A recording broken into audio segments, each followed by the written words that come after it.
Assalamualaikum warahmatullahi wabarakatuh. Welcome to Library of D. Kali ini telat apa? Jurnal bacaan harusnya bulan Juni. Telat 2 minggu karena aku tidak sempat untuk take videonya ya. Dan kebetulan emang bacaannya banyak sekali. Jadi aku memperkirakan ini videonya nggak mungkin pendek nih. Karena paling nggak 15 menitan untuk ngebahas buku-buku ini. Jadi karena aku baru ngirim komik yang aku beli dari Komikpara, sebagian ku kirim ke sini. Terus ada buku-buku yang baru ku beli juga, ada novel-novel yang minta baca. Aku juga ke sini ada sekitar berapa tuh kemarin? Sekitar totalnya 13 kg. Ya 13 kg ya, total 13 kg. Anjir, nunggunya setengah bulan baru nyampe ke sini. Kemudian aku juga beberapa novel, makanya ini juga banyak sekali novel baru. Mungkin Juni, Juli, Agustus itu akan banyak novel-novel yang aku kirim dari Jogja yang akan dibahas di jurnal bacaan ini. Oke, nah pertama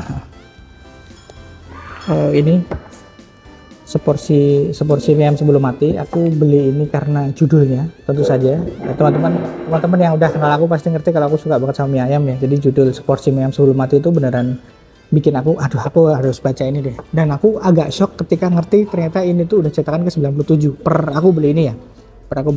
Sekarang udah ada cetakan ke 100 cover baru, tapi aku lebih suka covernya yang ini karena gambar mie ayamnya lebih menyenangkan. Nah, cuman ketika baca ternyata ini adalah novel kontemplasi, novel gimana aku nggak bisa relate by the way, karena itu kan depresi ketika kamu sebagai manusia yang punya banyak kekurangan, kemudian kamu merasa tidak dihiraukan oleh sekitar dan kamu pengen bunuh diri, lalu kemudian ada berbagai macam kejadian. Triggernya adalah mie ayam, dia pengen makan mie ayam sebelum mati, tapi gara-gara itu dia kemudian masuk penjara, ketemu banyak orang yang kemudian membuat dia mempertanyakan apakah keputusanku untuk bunuh diri itu benar. Nah, itu ceritanya berputar di situ-situ, jadi lebih kan banyak kalimat puitis dan lain sebagainya, tapi aku kurang cocok. Apakah ini bagus? Mungkin bagus, mungkin banyak orang yang akan relate dengan ini, cuman aku kurang cocok aja. Jadi buatku ini bukan yang pengen ku bahas lebih lanjut atau pengen ku rekomendasikan lebih lanjut ke teman-teman, tapi mengingat ini mega bestseller dan banyak yang cocok dan mau difilmin, jadi memang aku paham sih akan ada banyak orang yang relate dengan novel ini. Terus ini ada tentang ziarah yang terkutuk, ini dari Sesuji, dari novelisnya tentang suatu tempat di wilayah Kinki. Aku udah review ini, sebenarnya masih di bawah Kinki ya, ini karya keduanya, tapi aku suka mau komentarinya. Ini akan ku bahas di konten tersendiri nanti, jadi aku nggak banyak omong di sini. Ini catatan tentang hujan, ini punyanya ponaanku di Kupang, Rani. Ini ala Wattpad banget ya, khas Wattpad banget, jadi tidak begitu membekas, biasa saja. Cuman tentang romance, satu cewek pengen milih berapa cowok, ada yang mendekatinya, ya begitulah. Aku kurang, enggak, dibanding Malioboro yang aku baca bulan lalu, aku jauh lebih suka Malioboro dibandingkan yang ini. Nadanya sama sih, nada santai, kalau Malioboro kayak Dilan, tapi kalau ini lebih kayak Wattpad aja sih ya. Aku kurang cocok bacanya. Nah, terus jadi itu ada 3 novel ya yang aku baca.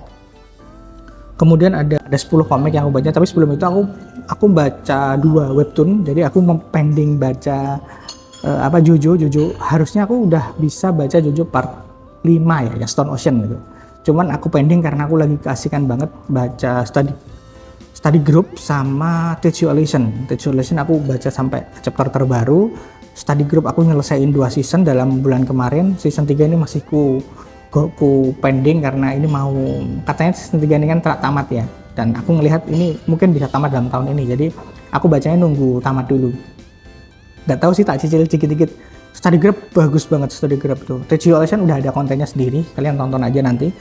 Tapi study group tuh aku nonton ini karena ketika aku riset soal Teach You a Lesson, aku baru tahu kalau dia tuh Blue String Universe tuh. Jadi ada Jim Halim, terus ada Gosera, ada study group termasuk salah satunya. Nah itu jadi aku kepengen nge-explore banyak banget karakter-karakter yang ada di situ. Jadi akhirnya aku pilih pertama study group karena satu ada di webtoon dan dia masih gratis ya, nggak berbayar, jadi bacanya mudah. Dan karena itu nanti ada crossover study group, Tokyo Lesson sama satunya lupa. Jadi ini tiga judul ini yang prioritas ingin ku selesaikan baca lebih dulu. Study group aku seneng sih, aku seneng tema-tema Bali yang gini, tema-tema gangster-gangster remaja nggak jelas gini, itu beneran popcorn banget buatku dan bacanya enjoy banget. Nah, terus ini komiknya Dedi, jadi aku diberi sampel, aku gak akan, judulnya Darah di Atas Salju, aku gak akan komentar ini karena nanti komiknya akan terbit dan kayaknya tuh kami nanti akan review di ruang obrol. Yang jelas ini komik cocok banget menggambarkan suasana Indonesia saat ini. Nggak ada covernya nih, karena ini sampel doang. Ada Marka. Nah ini juga bagus banget. Ini komik lama sih, komik lama tapi aku baru notice di kemarin tuh, komik para awal kemarin tuh. Jadi pas baca juga ternyata settingnya Kalimantan dan agak isekais gitu. Jadi gambarnya juga oke sih. Dia ngambil tuh isu lingkungan, bagus banget sih. Aku strongly recommended teman-teman yang pengen baca bisa di Kuratoro sih, bisa beli di Kuratoro karena dia Kalimantan itu kan mistis ya, banyak mistisnya. Dia memperlihatkan mistisnya Kalimantan dengan cara yang berbeda, dengan cara yang nyampil isu-isu lingkungan. Itu aku suka banget. Apakah ini Saranjana dan lain sebagainya. Jadi sepanjang komik itu aku bertanya-tanya, ini gimana, ini mereka kemana, mereka di mana, lokasinya apa, apakah ini dunia lain, apakah ini Saranjana, apakah ini hantu atau apa. Nah tapi kemudian jawabannya bagus banget. Aku nggak mau spoiler karena lebih bagus kalau kalian baca langsung sini. Di Kuratoro ada banyak, untungnya komikusnya titip cukup banyak di Kuratoro. Terus ini ada Bunga Ini Akan Mengantarmu Pulang. Ini komik bisu ya, komik bisu. Ini menurutku salah satu komik bisu terbaik yang pernah aku baca. Karena dia beneran memanfaatkan panel demi panel, memanfaatkan halamannya tuh dengan baik sehingga kita bisa membaca komik ini tanpa harus mikir. Jadi kayak flow-nya tuh beneran nyaman banget sih, gila sih. Reza Dian ini beneran menurutku dia komikus baru, komikus yang sangat potensial ya. Karena ini gila, aku baca pertama kali karya itu di Delima. Aku kurang cocok, bukan jelek tapi cukup preachy pada ketika membaca. Nah ketika bacanya itu beneran anjir, ini oke banget nih. Dari gambarnya itu beneran, gambarnya itu berbicara. Komik, salah satu kesusahan membaca komik bisu itu adalah kita harus mengira-ngira interpretasi dari komikusnya seperti apa. Tapi untuk komik Bunga ini menurutku kita udah langsung maksudnya begini. Jadi kayak dia tuh bisa menceritakan komiknya tanpa pakai teks dengan sangat efisien melalui panel-panel dengan optimal sekali. Jagoan banget sih. Bisa dibeli juga di Kuratoro by the way. Kemudian ada ini Falling in Love in 30, ini beli di Komikpara juga. Ini tentang gimana orang usia 3 bulan jatuh cinta. Tidak sesuai bayanganku karena ternyata settingnya bukan Indonesia, walaupun bahasa Inggris ya. Dia mencoba settingnya sepertinya Jepang, di bar gitu. Jadi pendekatannya nggak ada, secara cerita juga nggak biasa saja. Jadi ya it's not a good thing, not a good read sih buatku. Kemudian ada ini 2 komik dari Leonard, ada Black Cross Origin sama Our Kingdom. Nah ini gambarnya bagus banget. Aku suka gambarnya. Terus kalau yang ini pewarnaannya, pemilihan warnanya tuh oke.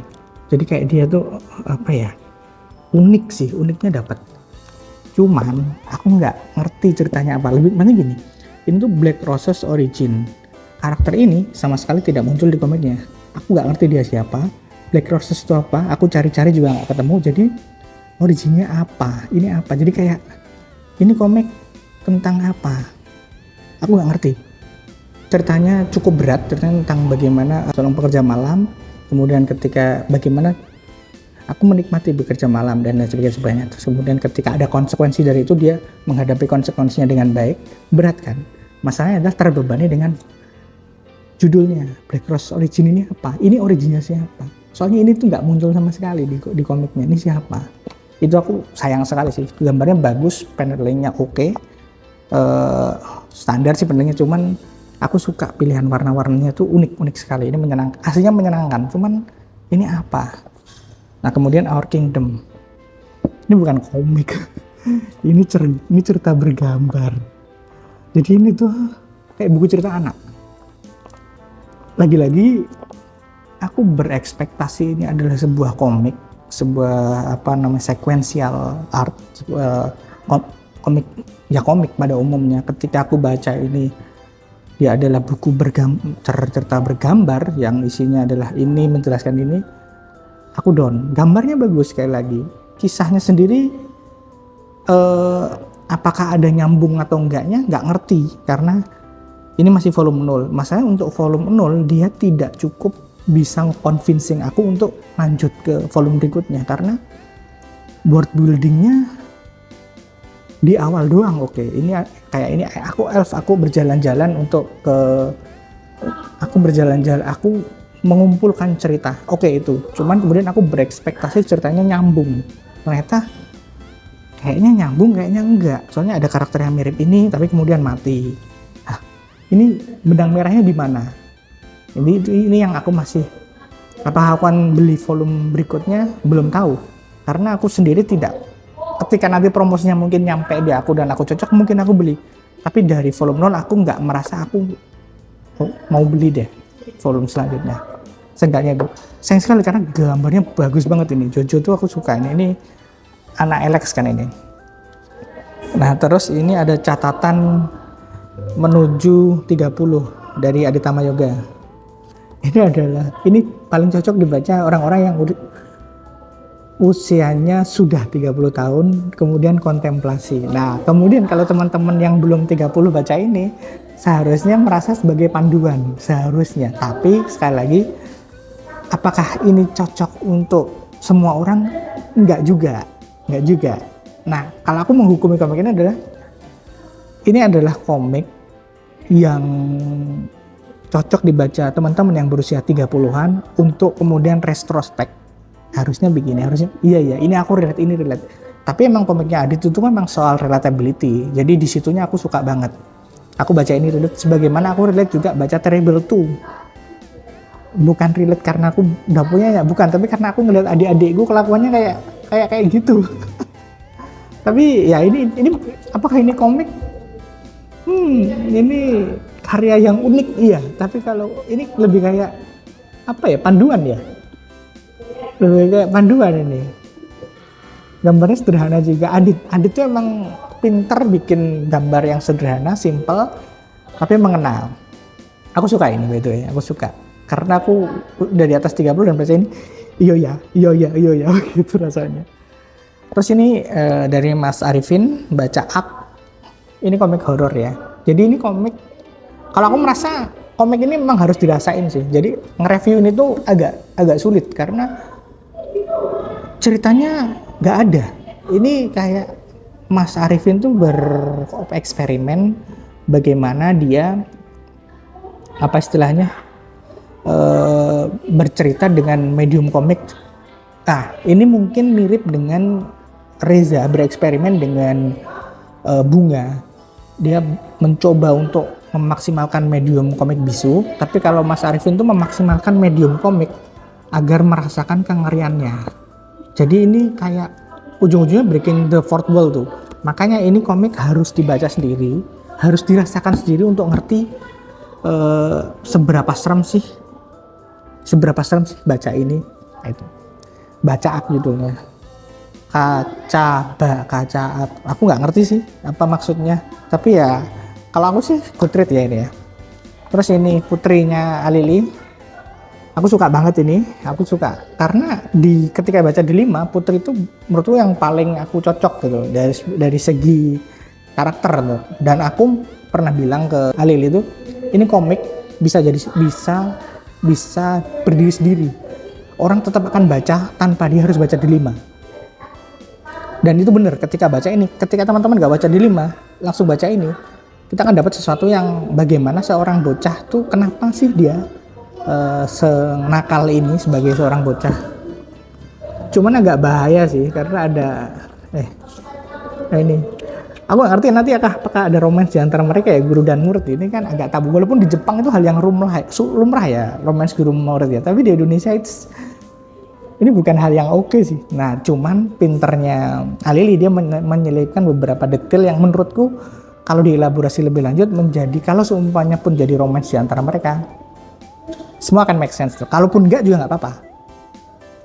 Terus yang menarik, kalau yang udah tahu Putri, kemudian ternyata ada orang tuanya dan bagaimana sedikit demi sedikit masa lalunya Putri itu dieksplor. Makanya aku expect akan ada kelanjutan dari komik ini karena di sini orang tuanya belum dieksplor lebih lanjut. Kalau nanti ada spin off ibunya Putri, itu juga bakal jadi menyenangkan karena putrinya aja udah waifuable, ibunya juga gak kalah waifuable anjir.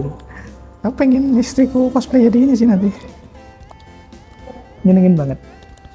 Lagi-lagi bisa dibeli di Kuratoro ya teman-teman. Nah terakhir ini juga aku kirim ini Bobo The Origin, aku beli yang paket box setnya tuh kemarin yang cuman berapa tuh 52 kalau nggak salah. Aku beli itu beneran cepet-cepetan sih. Ini akan ku review sendiri juga. Ketika aku baca aku cukup menikmati, aku senang, aku ingat banyak hal soal Bobo ketika baca ini. Ingatanku tentang Bobo itu kan banyak kan dari masa SD ya, masa SD ke SMP itu aku banyak baca Bobo. Jadi ketika baca Habibie, Titi Teliti dan sebagainya. Nah, tapi lebih lanjutnya nanti mungkin akan aku review sendiri ya ini teman-teman ya. Karena aku merasa nanti juga akan aku tunjukin apa aja yang aku dapat di box set itu. Oke, terima kasih. Itu aja sih. Oh, satu lagi. Aku juga kemarin tuh nonton apa ya? Supergirl. Nonton Supergirl. Aku enjoy. Tapi ini memang film yang nggak penting untuk dunia DC. Tapi ini film yang oke. Jadi aku nggak ngerti kenapa James Gunn bikin film ini, tapi aku ngerti kenapa film ini ada. Karena dia ngebahas isu penerimaan. Dan ini kan dari komiknya Tom King ya, walaupun komiknya Woman of Tomorrow itu jauh lebih superior ya. Tapi Woman of Tomorrow buatku tuh wall of text. Jadi ketika menonton Supergirl yang lebih straightforward, yang tidak ada inner monolog, yang jujur baca komik Tom King itu capek baca inner monolog sih. Nah itu aku bisa lebih enjoy walaupun magis gambarnya hilang sih di sini. Ini jadi kayak film space opera biasa sih. It's a good but not that awesome gitu kan. It's good but not that awesome. Jadi filmnya menurutku nggak forgettable sih. Filmnya oke ditonton tapi bukan yang wajib tonton. Nah makanya aku paham ketika kemudian ketika filmnya nggak gitu laku sih. Keputusan memilih Supergirl untuk jadi film juga agak aneh sebenarnya. Walaupun kepentingannya sama kayak keputusan bikin Thunderbolts itu juga kenapa? Tapi isu yang diangkat penting. Nah, jadi kalau ini film berdiri sendiri sebagai seorang Supergirl yang membahas tentang isu-isu move on, isu-isu tentang trauma masa lalu, kehilangan dan lain sebagainya. Menurutku akan menjadi sebuah film yang powerful ya. Tapi ketika ini adalah film kedua film dari DC, film yang gini-gini. Nah, beban dari DC-nya itu yang bikin filmnya nggak oke. Sebagaimana Thunderbolt, ketika kita nonton itu dipromosikan dengan yang membahas isu mental health dan lain sebagainya, itu film yang bagus banget. Tapi relevansinya di MCU nggak ada. Bukan nggak ada, penting-penting nggak penting jadinya. Oke, itu aja sih konten untuk jurnal bacaan, dan mampir besok waktu nonton satu film kemarin tuh ke Kupang cuma sebentar soalnya. Sampai ketemu lagi di jurnal bacaan bulan Juli, jurnal bacaan Juli di bulan Agustus awal. Thank you. Assalamualaikum warahmatullahi wabarakatuh.